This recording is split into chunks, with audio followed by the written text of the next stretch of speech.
Yes, I'm in a crossroads. It feels that way, at least in terms of Always, always, always, always. Accept it and like it.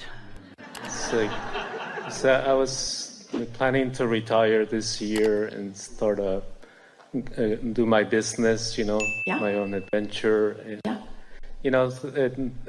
things haven't settled the way I wanted them to settle. Yeah. You'll feel the shift like you just felt that shift. You'll feel the shift. And here's the thing that we really want to say to you. If you feel uneasy about making the move, don't make it, because the uneasy feeling that you're feeling means the energy is not lined up. So while you'd be all right, it would be bumpier than it needs to be.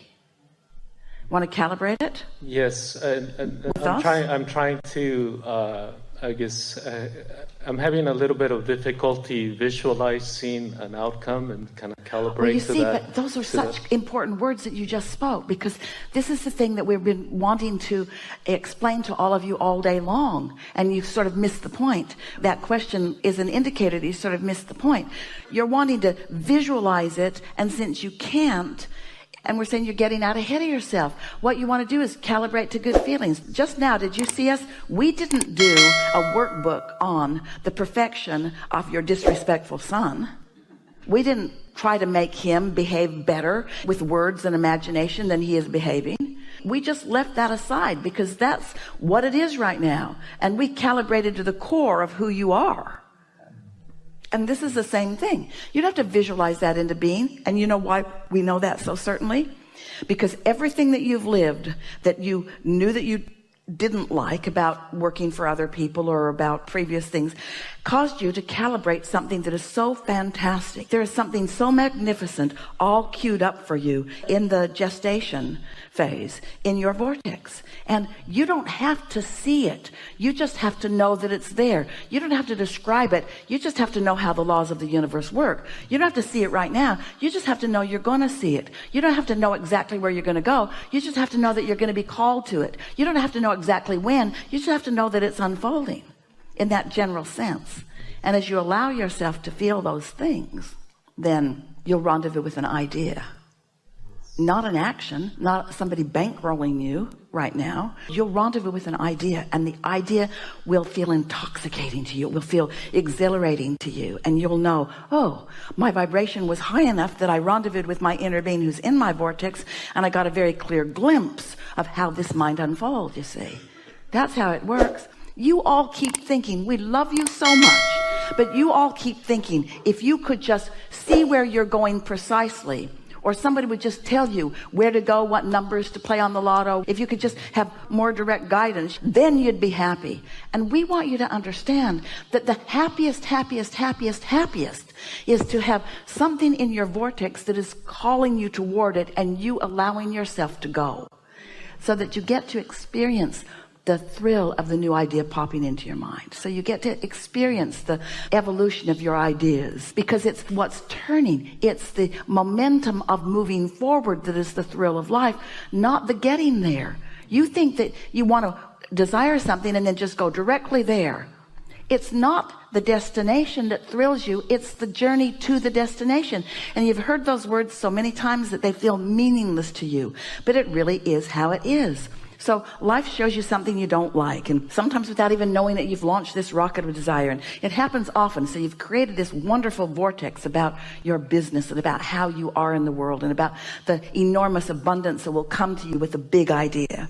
And so it's over there and it's percolating along, and the law of attraction is gathering all of the cooperative components, and you are living your life doing your best to feel as good as you can feel as you're moving along. But you're doing something different now.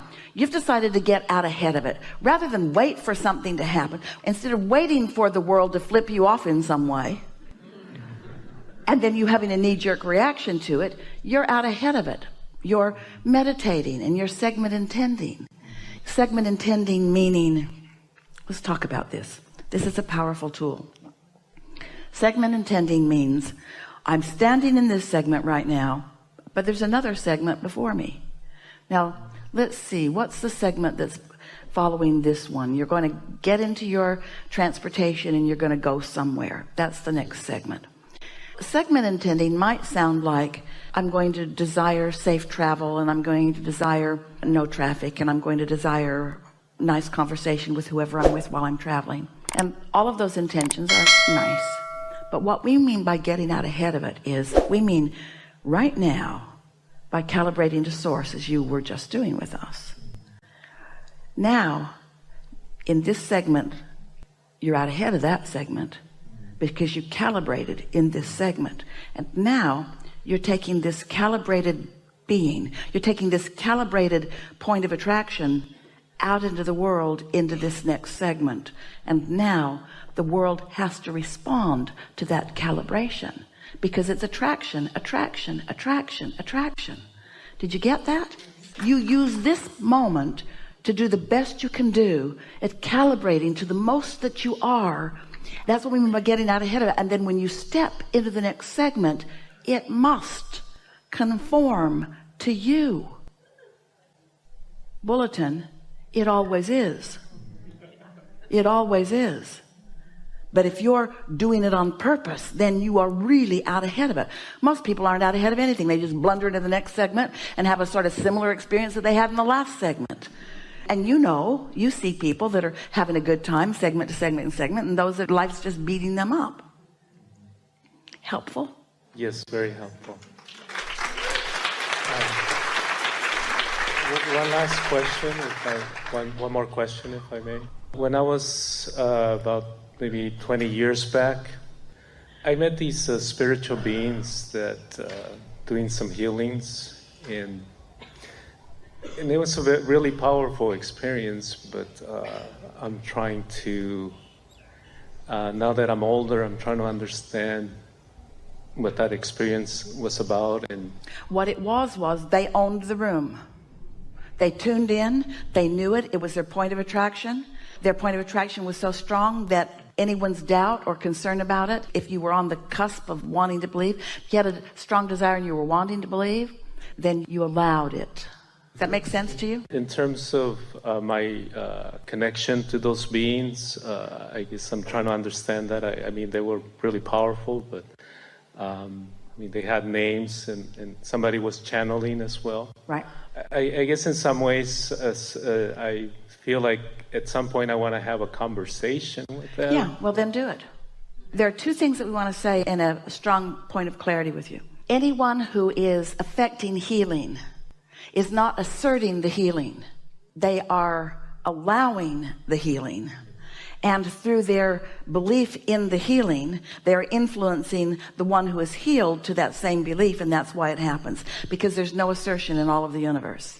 And that's a common thing that is misunderstood. It is the reason we were eager for this question in the context of what we've been talking about here, because the common belief from humans is if you can find a healer who'll hook in and then they'll zap us with that healing power, then we'll be healed. And that's not ever how it works. What they do is influence you to the allowing of, through your expectation, the well-being that you desire. You can reach for them. Okay. Yeah, really good. Really good. Yeah. Right. I'm a little embarrassed to ask this question. How will Abraham come to us once Esther makes her transition? We love you so much. We want you here. It'll be all gone, and you won't know anything, and you'll lose your way, and you won't remember anything you've ever learned, and you won't have shown yourself how to calibrate, and your life will all suck. Yeah. You know that isn't true. You're all doing this. Everyone is an extension of source energy. Everyone has an inner being. All we're doing here is having conversations that make it easier for you to acknowledge that you have it too. We don't present ourselves in this way because we want you to follow us. We present ourselves in this way because we want you to know that you too have source energy flowing through you. And all you have to do is know it and allow it. Yeah. Yeah. And I completely believe that, but the conversations with you and but what you're doing here, okay, this is really good. What you're doing is you're focused upon the manifestation. You're focused on the see it here. Years ago, you wouldn't be wandering now from door to door. Why don't you do right? If you were not here, like some other men do. Get out of here. Get me somebody don't use humans as your calibration beam of light. Calibrate to your source energy. It's dependable. Nothing else is. That's awesome. Yeah. Thank you so very much. Really good. Really good.